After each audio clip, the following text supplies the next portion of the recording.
Hi everyone, welcome back to our channel. This is Danielle. This is Paola. And today we have another good episode for you guys, hopefully a good episode. We're talking about the new horror movie on Hulu called False Positive. It is directed by John Lee from a screenplay by Lee and Alana Glazer, and it stars Glazer, Justin Theroux, Pierce Brosnan, and Sophia Bush. So we're talking about False Positive today. This is going to be a spoiler review. We're going to tell you the plot right now, so if you haven't seen the movie and you don't want to know what's going to happen, go watch it first and then come back. So here is the Wikipedia plot synopsis. Copywriter Lucy Martin lives with her husband Adrian in Manhattan. The couple has been trying to conceive for 2 years and decide to seek out Dr. John Hindle, Adrian's former teacher and a leading fertility doctor. Later, she becomes pregnant after Dr. Hindle inseminates her, using a technique he invented. During an ultrasound, she discovers she is pregnant with 3 fetuses, male twins and a female. Considering the circumstances, Hindle suggests a selective reduction. Either the twins or the female fetus should be terminated to ensure a healthy pregnancy and birth. Adrian and Lucy decide to have the female baby. Lucy joins a group of expecting mothers where she befriends Corgan, who got pregnant using IVF. Lucy discovers Grace Singleton, a spiritual midwife with a natural approach, and develops a fascination with her. During the reduction, Lucy passes out and hears Adrian and Hindle talk. Later, she bleeds strongly from her uterus, which Hindle dismisses as a common instance. Lucy meets Corgan, who shares that she is having complications with her pregnancy. Adrian presents Hindle with an award, and Lucy grows wary of him. That night, Lucy finds a safe in Adrian's office. Later shares with Corgan that she has growing suspicions that Hindle did something to her unborn daughter, and Adrian is aware. Corgan assures her that it's just mommy brain. Lucy meets with Grace and shares that she lost her mother 2 years ago. After having a dream where she sees Hindle and Adrian having sex, Lucy opens Adrian's safe and finds a file on her, including evidence that she is being monitored. She shares this with Corgan, who takes the file to show her lawyer husband, and suggests that Lucy behave normally until she knows more. Lucy confronts Adrian, admitting she doesn't feel safe with Dr. Hindle, that she wants to switch to Grace. During her baby shower, Lucy realizes that Corgan knows her real name, despite never having shared it. When she finds medication prescribed by Hindle in her bathroom, Lucy confronts her, and Corgan shares that she is with Hindle too, and that she gave the file to Adrian because she was worried about her mental state. Lucy experiences contractions and goes to Grace to give birth. When she does, she discovers she is giving birth to the twins instead of the female baby. Before Lucy can birth the second twin, Grace urges them to a hospital after strong bleeding, but Adrian brings her to Hindle, who delivers the second baby. Lucy goes to Hindle's clinic to confront him, where she learns Adrian and Hindle will merge and operate together. Lucy sneaks into a secret room in the clinic, where she finds her placenta and reduced fetus. Hindle confronts her and reveals it was his sperm used for inseminating Lucy, as he does with all his patients, believing his genes to be superior. He attempts to drug her, but she restrains him to a medical chair, after which she is attacked by Nurse Dawn. Following a fight, she drugs Dawn and beats Hindle bloody, destroying his sperm and leaving the office with the fetus. Arriving at home, she imagines herself releasing the twins to float out the window. When Adrian comes home, Lucy accuses him of knowing about the plot to save the twins, which he denies. She gives him the twins and orders him to leave. Lucy then surrenders and picks up the fetus. She attempts to breastfeed it and hallucinates that it begins to suckle. So that was the plot synopsis. So let's get into it.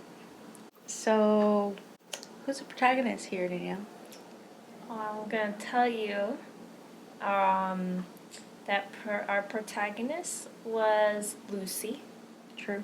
And she throughout, I'd say, like, after, like, the first third of the movie, towards, like, further, like, the rest of the movie, you're kind of questioning whether or not she's, like, kind of losing it and, like, Losing it. whether her, like, mental stability is, like, going down the drain, or if she's being gaslit, and I think it's a combination of both, kind Yeah. of, which is really interesting. Mm-hmm. So I mean, I agree with you. It's very obvious Lucy is the protagonist. Like we mentioned in the plot synopsis, she's a married woman who's trying to get pregnant. And then her husband recommends that they go to his former, like, med school professor.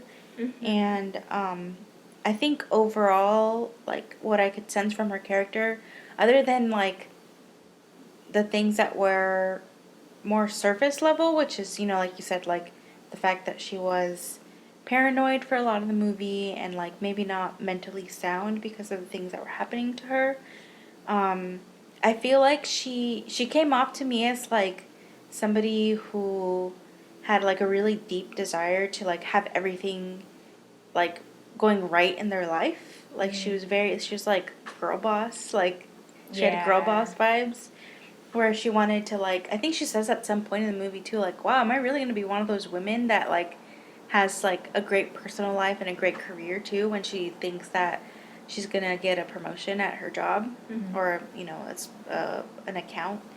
In my notes I wrote down that she seems to be trying her hardest to succeed, but patriarchal structures constantly act as hurdles and complicate her plans. So she's, like, kind of going, against the grain, I guess, and trying to make, a better life for herself. But yeah, but that's, like, I feel like that's the like, the underneath of her character, like the part that we don't see a lot of, but you can kind of see, like, there's a little bit of that in there that they're trying to sell you on it before, things go off the rails, basically. Yeah. So I thought the antagonists were both Dr. Hindle and Lucy's husband, Adrian, um, because, like, ultimately they're the ones that are kind of messing with her and messing with her mental state and her body and her pregnancy. I think that it can be argued that more broadly the antagonist is the gosh darn patriarchy. Because, I mean, come on. Just because of the way that everything goes down with, how much control they have over Lucy and, like, her body and her pregnancy, like, I think it's obviously symbolic of something bigger. Mm.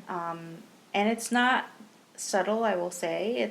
I think it's laid on pretty thick, but it is interesting. Not too long ago we talked about Lyle, which is, like, very similar to this movie, which is, like, very similar to Rosemary's Baby. So this is already kind of like a formula in the film world of this kind of movie. Mm-hmm. So they did add that extra layer of, you know, speaking on or trying to bring some symbolism about the way that women don't have a lot of control over their own bodies sometimes.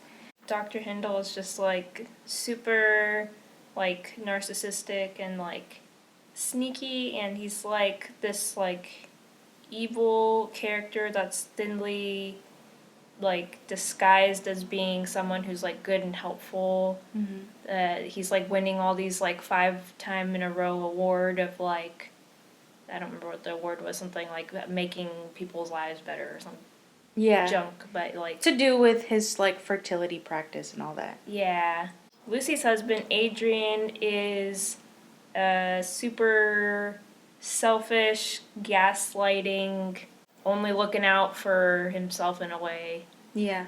Just trying to get in good with the guy, with the doctor, to get a job working with him, and then picking the twins, even though she said that she didn't want to take the twins, that she wanted to keep Wendy. Yeah.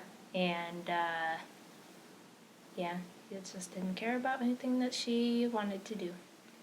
Very true. I think that something that you mentioned made me think about the fact that there are a lot of scenes where in the movie where they're trying to point out like how good these two guys are. Like you said, like, you know, like Dr. Hindle is helping families have children, and then I think they mentioned too about Adrian being like a reconstructive surgeon for people who have who go through like breast cancer and stuff like that. Things where like he's basically providing like such an honorable service.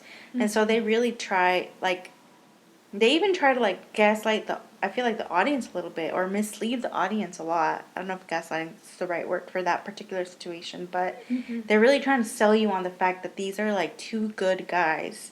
And so why would you question them, or why would you be suspicious of them if they're just trying to be helpful, you know?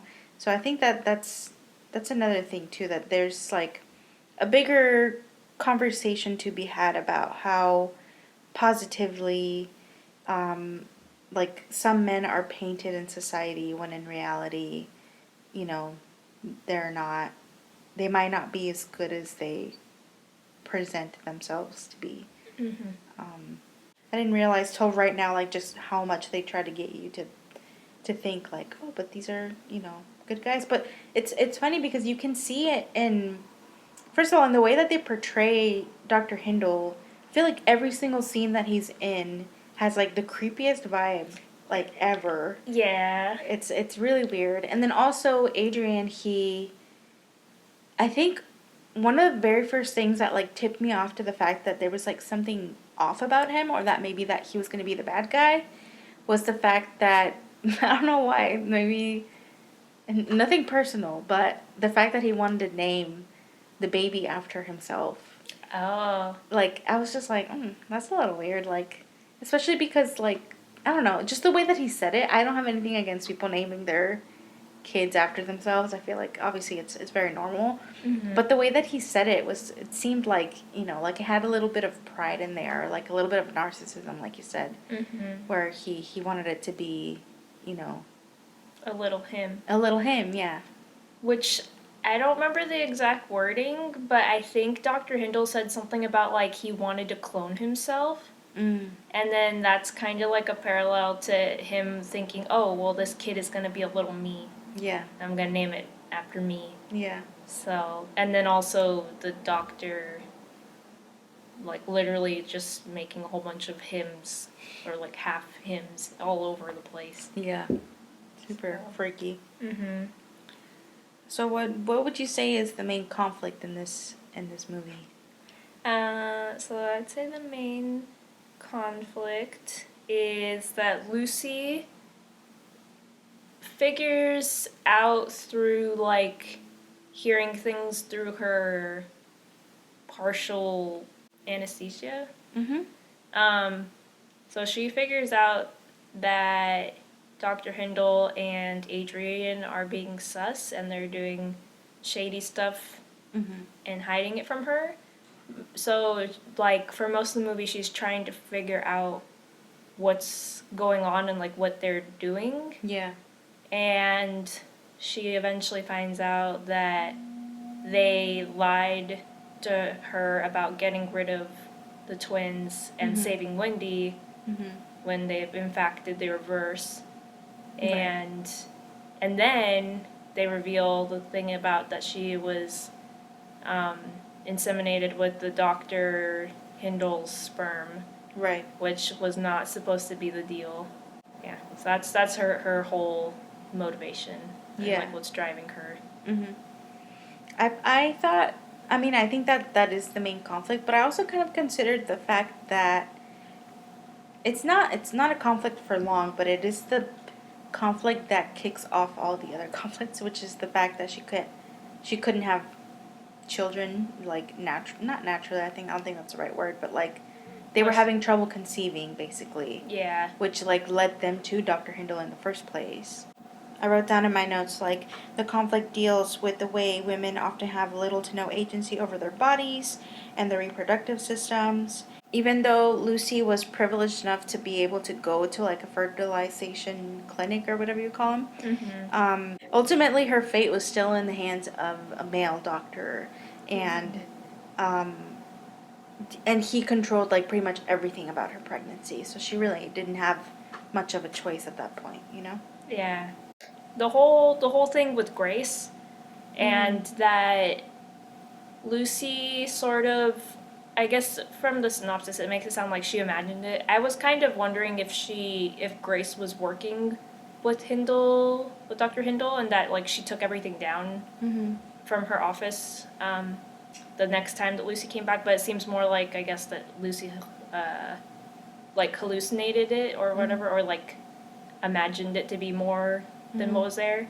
But I feel like that it's some sort of a, they're trying to show us like some sort of a like, I don't know how to say it, like a white man's perspective of women trying to do birthing not in a hospital, and that he kept calling it like voodoo and stuff, and that Lucy was seeing everything through this like lens of like Grace like having this office that's full of like I think it's like African decorations, like artifacts, and that she was like dressed like yeah, like more like traditionally, yeah. And then when she comes back, she's like, no, that's not me. That's not what's going on here. And so like she was seeing it the way that she wanted to see it, or the way that she like thought it was gonna be, I guess. And then like when reality hit her, is like, no, this is just my Practice. yeah, this is just my plain practice office. It's always been like this. Yeah. I thought too that they do bring that up about like, you know, the concept of like the magical like black person in a movie who like is all knowing and all seeing and is like the person to go to for things that are somewhat supernatural. And I too am confused about whether or not it was really Lucy's like hallucination, or if it was real, because it kind of plays into the fact that like everyone seemed to be in cahoots with everyone else, but also that could have been like Lucy's, you know, mind playing tricks on her. But my point to say is that I did think that having that little bit in where Grace kind of tells Lucy like, no, like my office has always looked like this. I thought that it was interesting that they included it, but it was also very underdeveloped. Like I wasn't sure why include it.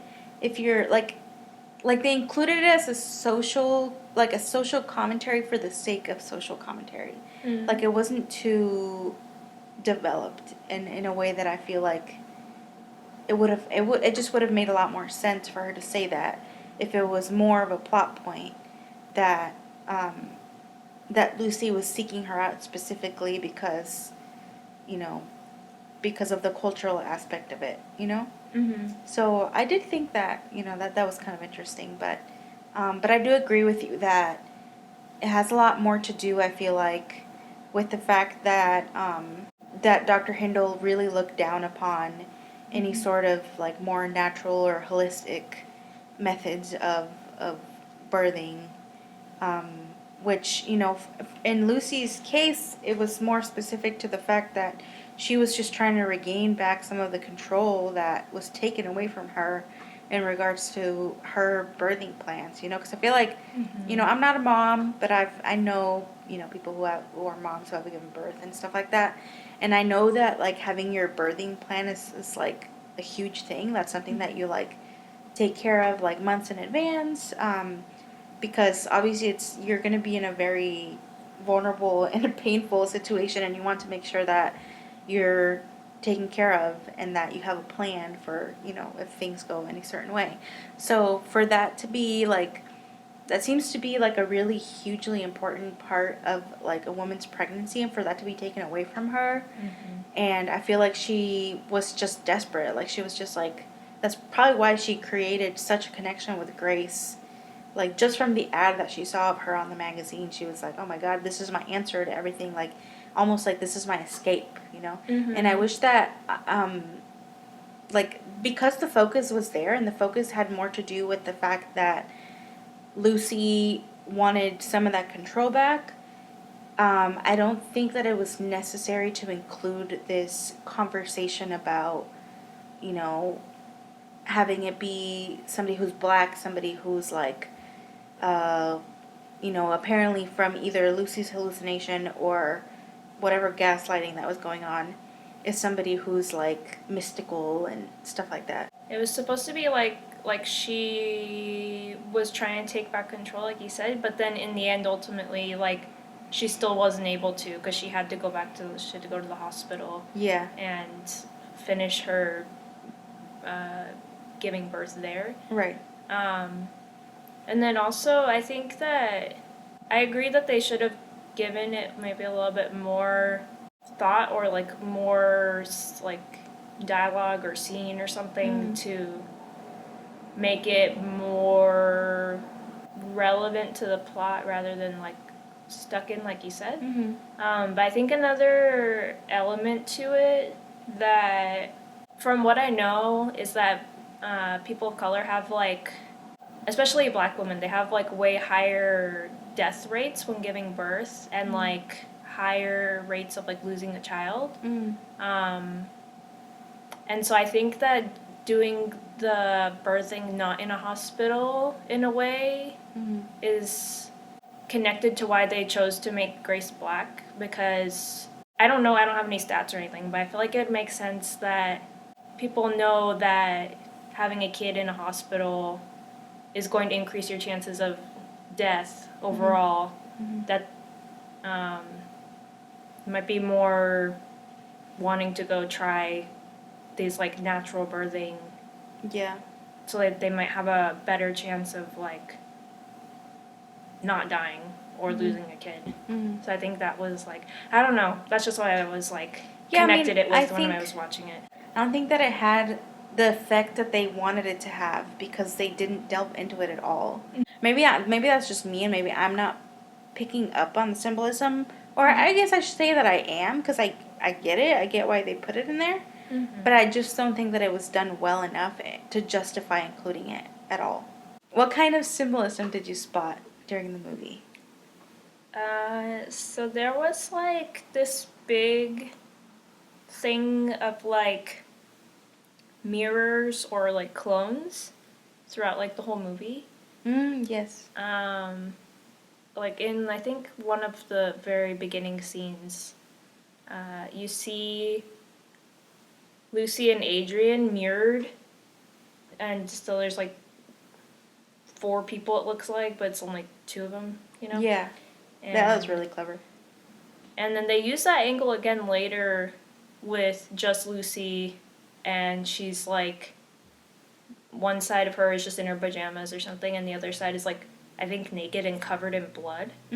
And then they have the doctor's assistants. I feel like they were all like kind of like clones in a way. They're all like, they look very similar to each other. Yeah, they're all like white ladies with like fake looking blonde hair, and they're all like wearing these little pink 50s looking like, they look like ice cream ladies or something, or like they work at a diner. They look like the people at Ruby's. Yeah, That's I what they think look that like. nurses used to wear outfits like that. And so that's like a sort of like a clone thing going on. Yeah, it's like a theme. Yeah. And then there was that she had twins. So it's like mirror. And then at the end she attacks Dr. Hindle with a mirror. She like smashes his face with the mirror. Oh, that's right. Yeah, it's the mirror that he uses to like... Oh, there's also that. So there's a lot of stuff going on with mirrors. I don't know exactly what it is, but I feel like her like smashing the mirror at the end is kind of like ending whatever the imagery or symbolism to it is supposed to be. There's obviously a lot of parallels between the fact that, Lucy is a woman in like a man's world, and she wants to keep her daughter instead of, her sons, or, the fetuses? Yeah. The Fetusi? The fetusi. And obviously there's a parallel there, and also the fact that she's like the only woman in her office. So there's a lot of like, she's basically surrounded by men, and they are all men that are in higher positions of power than she is. And there's a lot of instances too when she's working where, you know, they keep baiting her with the possibility of getting a promotion or like being able to advance in her career, and it doesn't happen for her. And literally like she's the only person that orders the food, which is like such a little like microaggression that I feel like a lot of people experience. And it's just like that little thing, that like just makes you feel like, ugh, it was just yucky to me. Yeah, so it's like just the idea of being at the beck and call of men who are in power, and the fact that a lot of her character as a woman is about being used. Like she was obviously used by Dr. Hindle and her husband, with their whole little project. She was used at work because she did like, the BS tasks of ordering lunch, and then also they used her ideas even though they didn't bother to promote her because she was pregnant. So it was just that, that general sense of being, at so much, being at such a great disadvantage that you're just being tossed around and used. Yeah, even in her little group that she went to, The birthing group? they're like, hey, get us in there. And then, like, she eventually stops. Well, not eventually, but it seems after that meeting, she only connected with Corgan. Yeah. And so she only meets up with Corgan, and yeah, Corgan eventually goes and talks to Adrian and then gets in with Dr. Hindle, too. Right. And so then it's like, in a way, she kind of like betrayed her and then used her to like get what she wanted also. So it's like, no matter where she goes, Yeah. what's happening, people are just walking all over her. The like scenes where they had, I don't know how they did this effect, but they would make it look insanely, impossibly dark. Oh, in yeah. like, even like right next to where there's light, it looked like there's just a stark like, here's light, this is complete darkness. And I feel like that was supposed to be like some sort of uncertainty or secrecy stuff going on. The other thing that I wrote down as far as symbolism was that dream that she has about her husband and Dr. Hindle like having sex. I was like, oh, that's just weird. Like I feel like there's nothing in the movie that points towards that kind of connection between the two of them. Except for that dream that she has that I think like even she was confused about. But I thought about it like, to me it felt like it spoke, not to beat a dead horse, but I mean that's kind of what happened in the movie. Like time and time again they point out this symbolic, theme of like being, it being a like male dominated world. I feel like it kind of spoke to the fact that like when men are like rich and powerful and they get to be in like a certain circle where they have like a lot of decision making power, and because they only have the interest, for the most part, the interest of other men in mind, and that like even to further like make that a point, not just other men but like other men who are in the same status as they are. So like I feel like it's like a reciprocal thing, and maybe that's why, like maybe that's what that was trying to symbolize, is the fact that like men are just, when they're powerful enough, they're pretty much just looking out for each other and not looking out for anyone else, like they weren't looking out for her. And so that might have manifested in a sexual relationship, in her mind, or in the, I guess, in the way that they wanted to portray it in the movie, because there's nothing there's nothing else, at least to me, I don't know, maybe my gaydar is off, but there's nothing else that kind of like gave any clues as to that being like a legitimate, you know, relationship that they, or connection that they might have been having. Yeah. When I saw it, I thought that maybe it was like, I did you a favor and like gave my sperm to your wife. He said like, oh, I did you a favor, now you do me a favor, or something like that. It seems like there's some stuff going on that they're trying to connect Peter Pan to this. Right. And I know that the original like source material that the Peter Pan comes from, supposedly the guy who wrote it is he was into little boys. Yeah, I don't know. I thought that maybe that could be some sort of call to that, maybe.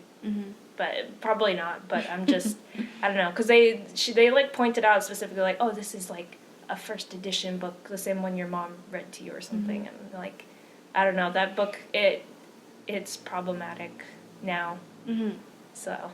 The last thing that I thought might be some symbolism was like the very end where I mean they say it in the synopsis that it was a hallucination, the fact that obviously it was that her like fetus baby, the one that wasn't born, like latches onto her boob and like starts, you know, and she starts breastfeeding Wendy.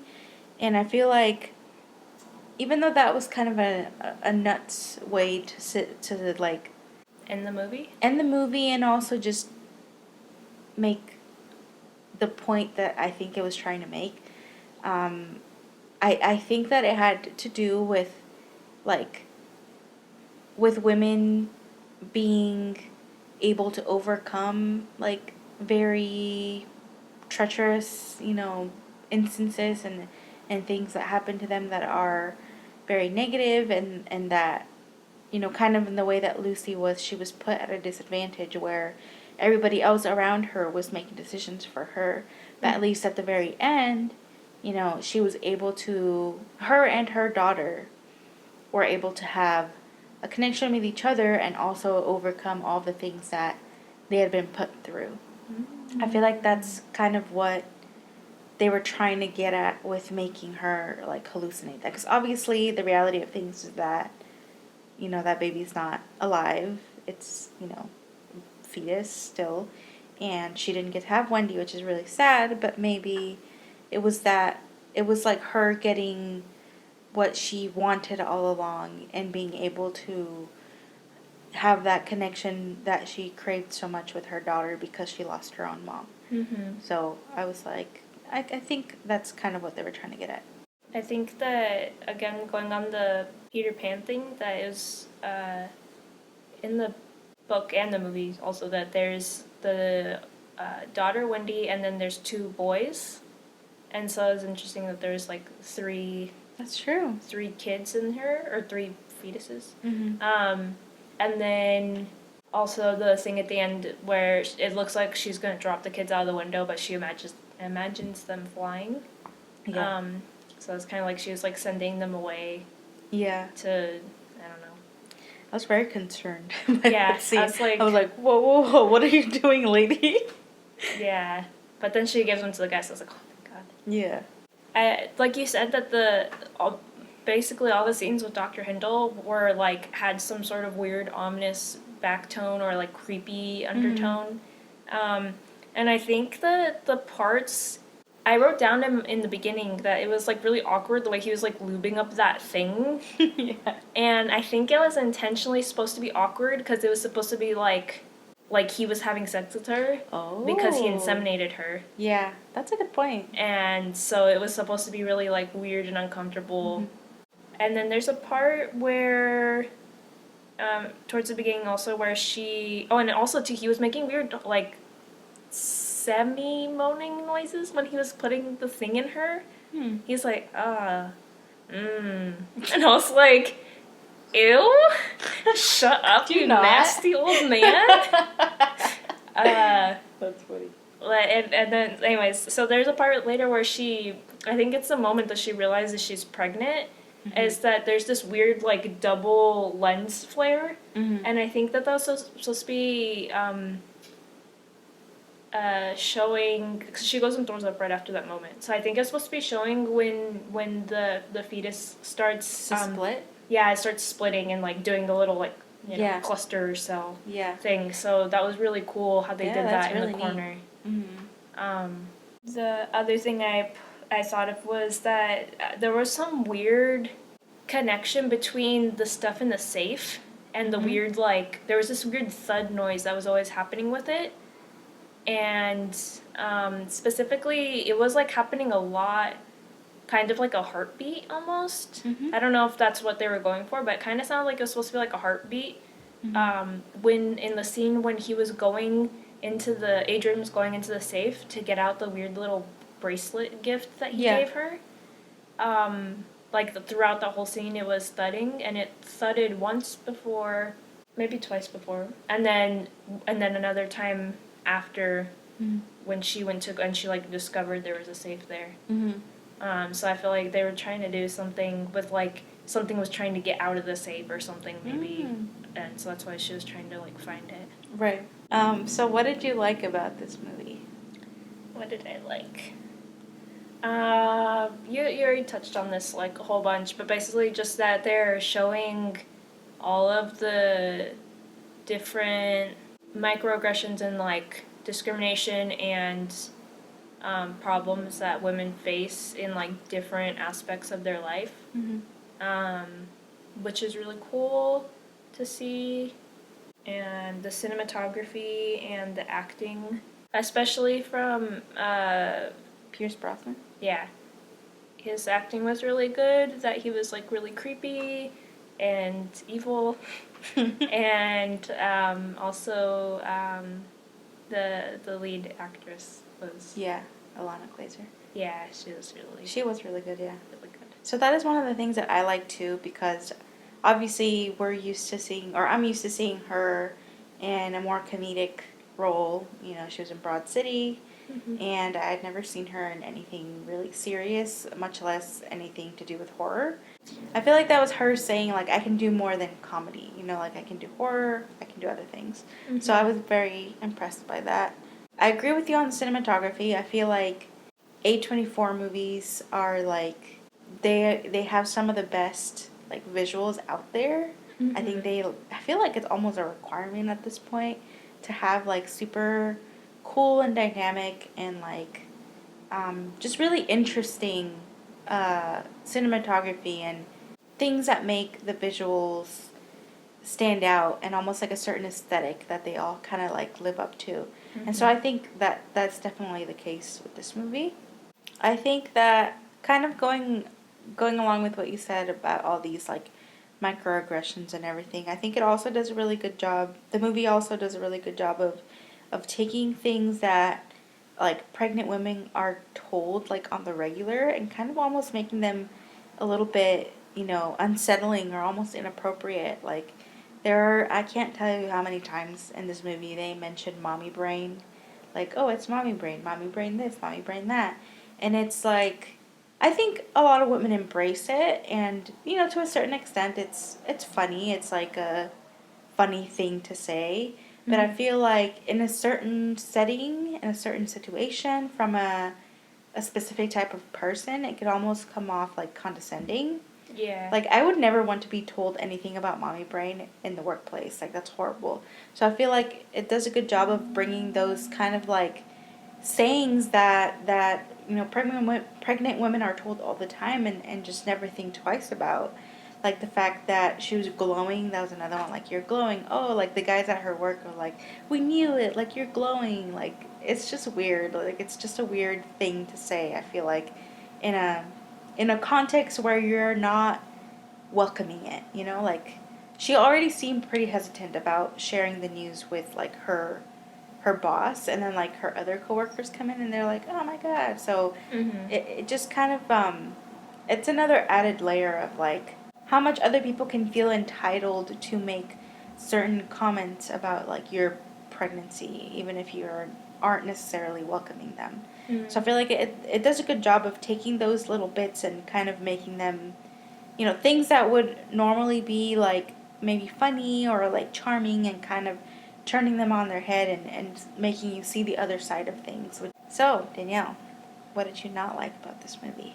Not much that I didn't like, Mm-hmm. but I'll say that I didn't understand what was going on with that bracelet that he put on her. I thought that was gonna be something like that was like gonna be doing something to her, because he like screwed it on and it made. Oh, Did you just realize it? Yeah, that it's supposed to be like he's like not tracking her, but That's what I thought. Okay, I mean, I thought it was going to be used for some sort of like some sort of device of like maybe like it was going to give off some sort of pheromone or something, or it was going to be like injecting something into her skin, like topically or something. But now that I think about it, you know what it was probably is that the whole imagery of him like screwing it on so that she wouldn't be able to take it off. Yeah. Is like him putting control on her, like, hey, like this is a shackle or this is a collar, and I own you, take it off, or something. Yeah. Yeah, I think Okay, I just assumed that it was like, I was with you. I mean, I thought like it was gonna come up again, and I thought it was something to do with like that bracelet has like a tracking device on it so that he can keep tabs on her at all times. But I really do think it was probably more symbolic, like you were saying, like it was like a handcuff. So I think we mentioned earlier that this is a story that has been done before, right? Mm-hmm. And I feel like at this point, if you're gonna make another movie with a very similar storyline to other movies, and specifically another movie that is like very well known, like Rosemary's Baby, I feel like there's got to be more that you're trying to say, or more that you're trying to do with that particular storyline. Mm-hmm. And I feel like even though there was a lot of commentary about, women in society, I don't think that it was enough. Like, it wasn't something new enough for me for it to justify another movie with a theme and a plot line that I have seen already done before. So I feel like it just could have been a little bit better in that regard. Mm-hmm. Like, if you're gonna kind of like bring out this storyline that's already been done, like give it more of your own spin. Like, add more to it to make it even more interesting and like more justified, I thought that it was weird that the fetus Wendy was just sitting on that little table in the lab. Mm-hmm. It was very convenient. Yeah. And like didn't make sense, because I'm pretty sure it had been like days since she had her twins. So I was like, why are you just letting it sit out there? Isn't it like that office has sunlight? Like, that thing's got to be like cooked now, or like, I don't know. There's something, I don't know. It was just kind of weird about that, but that's a little nothing of a problem with it. Nitpicking. Yeah, I mean, I was like racking my brain to like think of things that I didn't like, because I just was very captivated and like invested in what was going on the whole time. Yeah.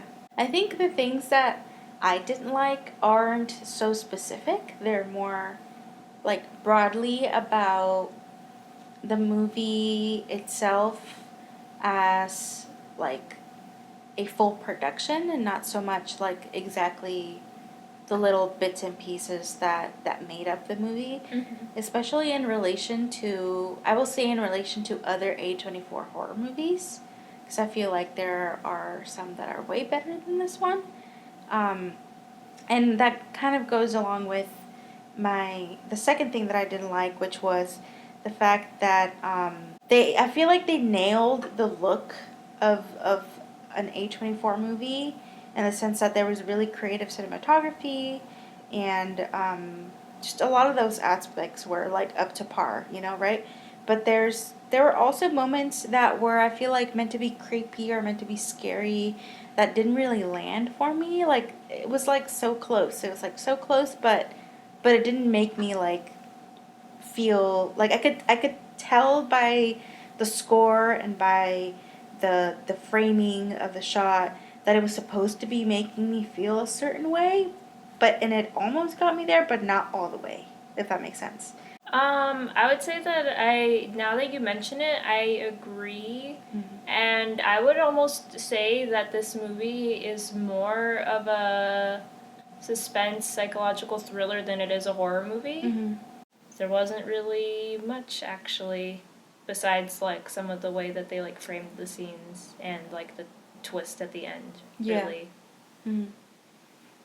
So my last thing that I didn't like so much was the ending. I feel like from the point where she like has the babies on, I feel like it started to kind of unravel a little bit because they were kind of like meandering past the point of resolution.